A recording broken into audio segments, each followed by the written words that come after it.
I've been had a new I'm age. not I've saying he been doesn't had a have the new thing. way. I had a new way over Jimbo gonna all of sleep these this nigga niggas. in 10 rounds with a liver shot. Just like how Crawford gonna sleep Spence, nigga, with a liver shot. Same way, nigga. I mean, listen. All I'm saying I is can there's see it weight happening, classes for man. a reason. That'd be a great fight. That'd be a great fight, though. And I'm not mad at the fight. I'm not saying that Monster can't win the fight or whatever the hell. I'm just saying that is like the wiser path is to get a fucking fight in at 140. I mean, sorry, at 122. See what you look like, because it's not like he stayed at 115 and fought all that fucking danger over there. Like, let's be honest, the dude got some Australian food. He got Nonito at the end of his career, and he's had great fights. He's had great knockouts, spectacular knockouts. The dude seems like he has the goods. Stephen Fulton is not a big puncher, but he is a consummate boxer. To me, it's a good fight. I would maximize my chances of winning that fight, though, not just like jumping into Stephen Fulton. But I mean, it is what it is. If you guys, it's not Smoke, like you come from the era, Smoke, where these niggas was fighting. yeah. Are you It's not softening Stephen up Fulton on like me, he's telling fighting, me bro. this He's nigga going got up to to get a tune-up 126. before he fight the best? Nigga, throw his ass in there, god damn it. Hold up a second. Brandon Figueroa. Hey, first off, Monster is fighting Paul Butler. That's firstly. Secondly, Stephen Fulton is fighting Brandon Figueroa.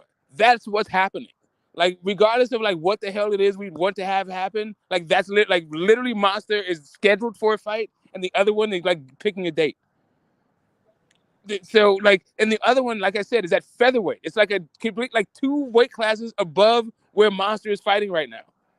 Like, there could be something to be said about catching Stephen Fulton coming down in weight while Monster's coming up, and maybe that like negates each other. There's that part of it. But I'm just saying, like, when it comes to like, just moving up and challenging the best, I think it's always best. Like, even Canelo, he didn't start at 168. He didn't start at the fucking top. He started with fucking Rocky Fielding. But Smoke, why not jump in there with the best? Why not? Okay, because guys who are at the top at a weight class have been doing that for the most part. It depends on who it is. Like, there's some guys who have been scrapping it up at the top, and what you want to do is make sure you're at your best and not like get acclimated to a division where a guy has been knocking shit the fuck out, like Better Be. You don't just go like, oh yeah, let me just see what's up. I mean, Canelo tried to do it. Like, more power to him. It's not very wise though. But also, he didn't even try to do it. What he did was he went to fucking Rocky Fielding. I understand what you're saying, Smoke. I'm just trying to see what the fuck you was watching at my age, nigga. I'm trying to see A-level versus A-level, goddammit. Throw his ass in there. All right, so are you under 25? Yeah, I turned 25. I just turned 25 in August. All right. Let's say it was around the 25. God damn, that's Holyfield. That's Tyson Holyfield shit. That's like biting fucking ear. Shit, yeah, that was welterweights. Welterweights were killing the fucking game. That's 1995 for me. I wasn't even thought of. No, you saying you're 25? So wait a minute, you're 1997. Yep, Fucking 1997, the year Tupac died. I thought it was 90. I thought it was 96. 96 was when Tupac died, right? The summer in the Mike Tyson fight. Yeah, it's the summer of 96. I was in fucking grad school. Anyway, so let me see. 96. Fuck. Yeah, that was started when fucking when Oscar started to take over. So Smoke, you got to see Oscar in his prime. Yeah. Not only saw Oscar in my prime. The guy that I've been talking boxing with forever was on the Olympic team with Oscar. This guy out of Oakland, this is like Cali box. Man, come on, man, you right there in L.A. That's crazy. And like Sugar in Shane my Mosley, generation, I'm getting and Oscar, like that shit was the battle for Cali for that one. That was like huge. You and Piro saw the best, and I'm sitting here watching niggas fight on Twitter, bro. Like, what the fuck, man? Well, all right. So the best fighting the best here. So what did we get in this one that's like comparable? Like, all right. I I can't lie. I have seen some great fights, but it's not the top of the crop. You know what I'm saying? All right, but I mean, just like I'm naming the ones that like have significance to me, like off the top of my head, I mean, 25 years ago, I did just finish smoking a fatty. Yeah, I do remember in fucking 96. Yeah, that was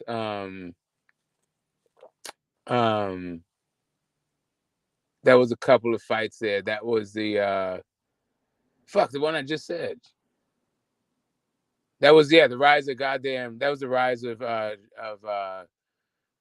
Oscar De La Hoya. He started doing he was fucking in the lower weight classes doing pay-per-views.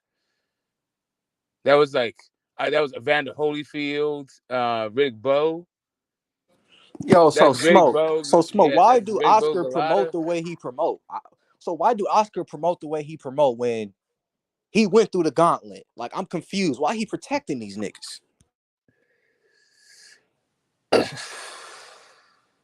Man, things were just so different. Just different eras, man. These guys now. All right, first off, all of his talent is young, and he has to listen what Golden Boy used to be, right? That's just like when it came out. It was Bernard Hopkins, Oscar De La Hoya, Sugar Shane Mosley, and they were still fighting too, right? And then you had, as promoters later on, you had Richard Schaefer, and then behind the scenes doing the business, you had Al Heyman, and that was like the corporate structure, like that was the the executive suite, right? And Oscar De La Hoya was like kind of the face, like the talent was Oscar, Sugar Shane, and Bernard. Bernard and Oscar, Bernard and Oscar fought each other. Sugar Shane fought Canelo Alvarez under that shit, that shit. They were just like keeping the money in house. They were all getting paid as promoters and also as fighters, and they just had this big fight atmosphere. There's just a lot they had all this new talent coming in, and Floyd was over there with his Floyd came over from Showtime. It was just a great time for iconic fights, big fight atmosphere, and it was like its own machine where the fighter was empowered in a way that they never had been before. Right? It wasn't just before then. You had like the Lennox Lewis, like Muhammad Ali owned his own like promotional company, and he had his own, he had his own thing. He threw his own fights. He brought in Bob Arum, and you had like Lennox Lewis. Like Lennox Lewis had that same tradition all the way through that, but it was mostly just about them.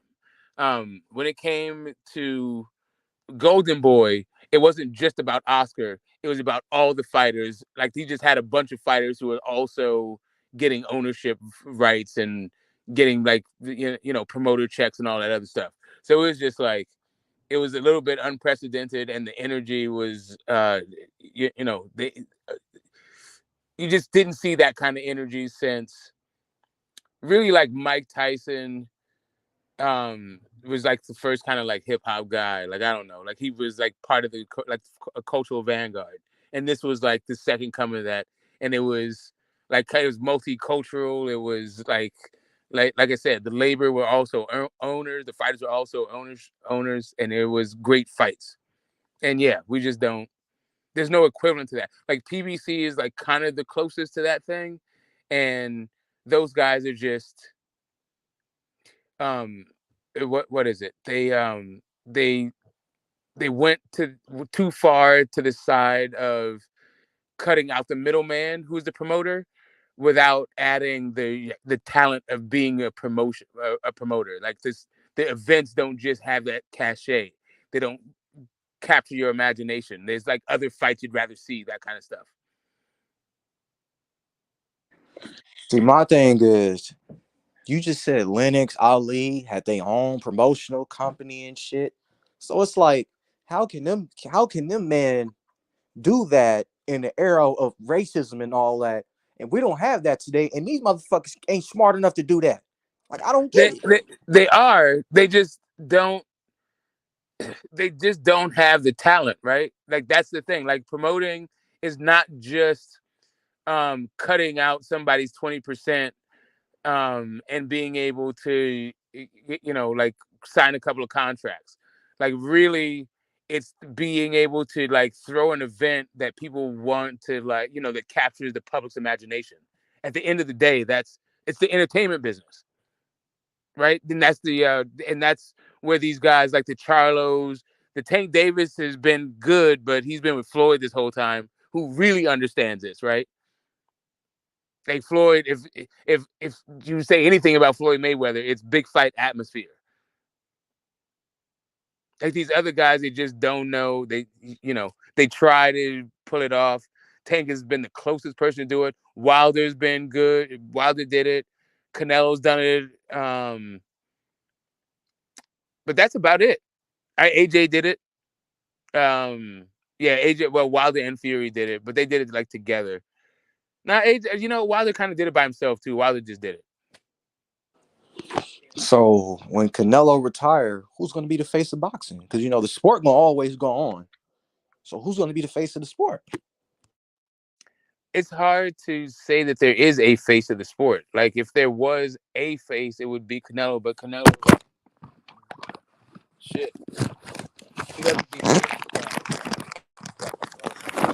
Canelo doesn't behave like any other face that's ever been the face of boxing. Like when is the face of boxing signed a multi-fight deal with a promoter? Like when Oscar was the face of boxing, Oscar was the CEO of Golden Boy and a fighter, right? Look what you just said though. Like how smart he was, a CEO and a. Why these dudes? That's what I'm saying. Smoke. Why they not smart like that, man? I mean, Oscar came up, right? Oscar came up through the traditional system that doesn't really exist like that anymore. Like the last of it is going to be like in this decade, right? The Olympics. Golden came out, and also that some of this stuff is intangibles. And I was having this discussion, like I had a debate about the other day about who's more talented, Ryan Garcia or Virgil Ortiz.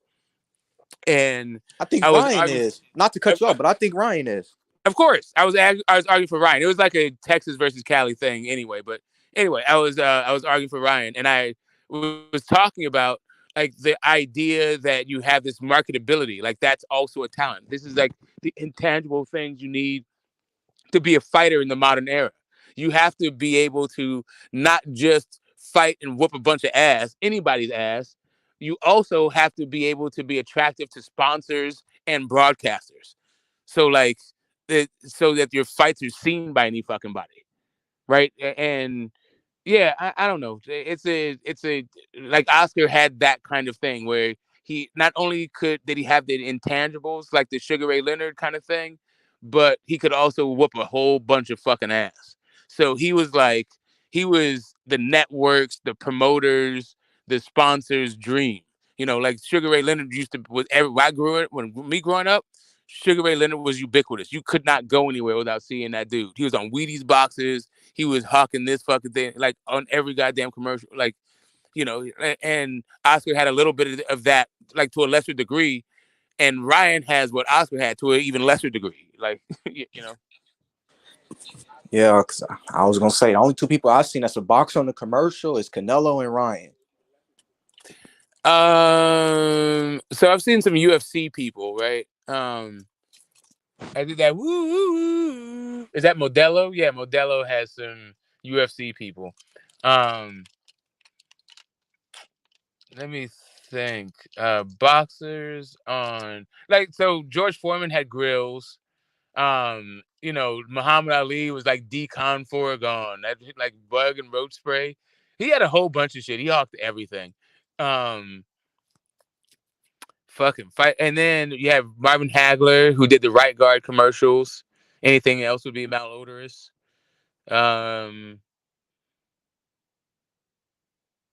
Yeah, I'm trying to think. Shit, listen, Sugar Ray, who's been doing commercials? Did Floyd do a commercial? I don't think Floyd did a commercial. I don't think. Has Canelo done a commercial? Somebody need to tell me if Canelo done a commercial. I'm not sure. Yeah, he done it with Tequila. Shakira. They move your hips, chick.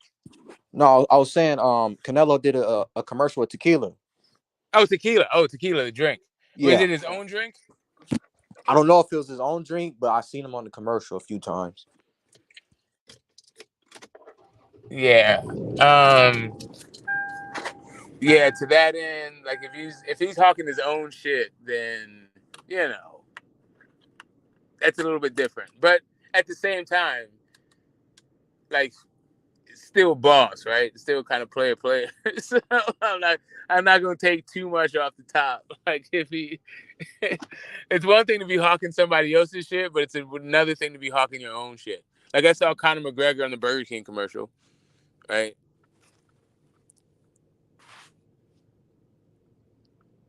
Yeah, but at the end of the day, man, even Canelo, like I said, Canelo, like you said, you saw him in the commercial, but what is Canelo Promotions looking like? Nothing like the fighters you was naming when they was promoting themselves. Shit. I feel like the biggest superstar in history was probably Muhammad Ali, and then number two I'd say probably Mike Tyson. And from what I recall, they were on the long-term contracts. Ali was with Bob Arum, and Tyson was with Don King. Even now, the two biggest superstars in boxing are Anthony Joshua and Saul Alvarez, and they're both on a contract. So I don't agree. Even Mayweather, you say Mayweather, he spent probably after he left Top Rank, he probably spent a good most of his career under Golden Boy, and then he had a couple of fights just under Al Heyman and the PBC. So I disagree with you as far as if you're the face of boxing, you have to run your own machine. Like running your own machine, that takes a lot of time and money, bro. That's a big headache as well. I think a lot of star athletes, especially when they're busy fighting three times a day, they don't want to be sitting in the boardroom doing paperwork. They'd rather just, spend more time in the gym or, doing endorsement deals. I'm not sure like how what you said contradicts what I said. Like those guys, the face of boxing has traditionally promoted their own fights, not signed multi-fight deals. Floyd Mayweather, when he was considered the face of boxing, was not under a multi-fight deal with a promoter. Oscar De La Hoya, when he was considered the face of boxing, was not under a multi-fight deal with a promoter. Lennox Lewis, when he was considered the face of boxing, was not under a multi-fight deal with a promoter. Lennox Lewis was never the face of boxing, bro. It was Mike Tyson. Lennox Lewis was never bigger than Mike Tyson. Lennox Lewis was never the face of boxing. Right. So, Lennox Lewis. There was a time. So since I was like alive and living there, right during it. I'm British. Tyson, when Mike Tyson went to jail, there was a vacuum, and that vacuum was filled by Oscar De La Hoya. Once he came back out of jail, he was not the same guy, did not have the same market value. Although he did have a whole bunch of market value, it wasn't like it was in the 80s. He did 2 million buys with at that time, which was a great record with Evander Holyfield, I believe, right? Did he do a right. So right. So he had more than one fight, and that Evander Holyfield fight was like 90. Yeah, like anyway, that was 96. But he had a whole bunch of other fights. But if you look at when he was in jail, what you'll see that is Oscar De La Hoya was doing pay-per-view after pay-per-view, even when he did that one fight with Evander Holyfield. No, but when Mike came out of jail, his pay-per-view did like over 1 million buys though when he fought. I mean, that was during. He fought a guy named Peter McNeely. He fought a guy named McNeely. Yeah, that was massive. That was massive. Okay. It like call it slow your roll. Peter McNeely. It might have been a commercial success. I don't even remember, but it was a complete farce of a fight. And after that, his very next fight didn't do anything. It didn't do any book. Like I'm saying, like Mike Tyson fought a lot, and a lot of those fights, like the Lou Savarese fight, nobody talks about that fight. No one's buying that fucking fight. That fight never fucking comes up into a thing. Like there's any number of fights that I can name that like Yeah, But you Mike Tyson was active. No one was. Mike Tyson was fighting in Japan, in the UK, in America, well, he selling out lost arenas. in Japan. He wasn't like he lost in Japan to Buster Douglas. He It won in wasn't like he Japan was as well. fighting big He won in guys Japan as well. after that in Japan. Like, Did he knock out Frank Bruno in the UK? So I came to the UK, yeah, knocked but out Frank again, Bruno. that was in the eight. That was not after he got out of jail. That was before. And then when he went to Japan, he's fought twice in Japan, right? He's 1-1. So he lost to Douglas, the biggest upset in combat sports history. And then before that, he went to Japan once as well and won the fight. So I'm just saying, like, Mike Tyson was the face of world boxing, bro. You know, he was coming to Europe to fight, going to Asia, America, Vegas. Like, there was nothing close to, like, whether it was, Pepsi commercials, selling out arenas all over the globe, or, sort of that media status, like Iron Mike. Video games, bro. Mike Tyson's Punch Out. Like, you can't compare Lennox Lewis to Mike Tyson. And I like Lennox Lewis. He's British. I mean, he's one of the legendary champions of, the sport. But it's just two completely different levels, man. What do you guys think?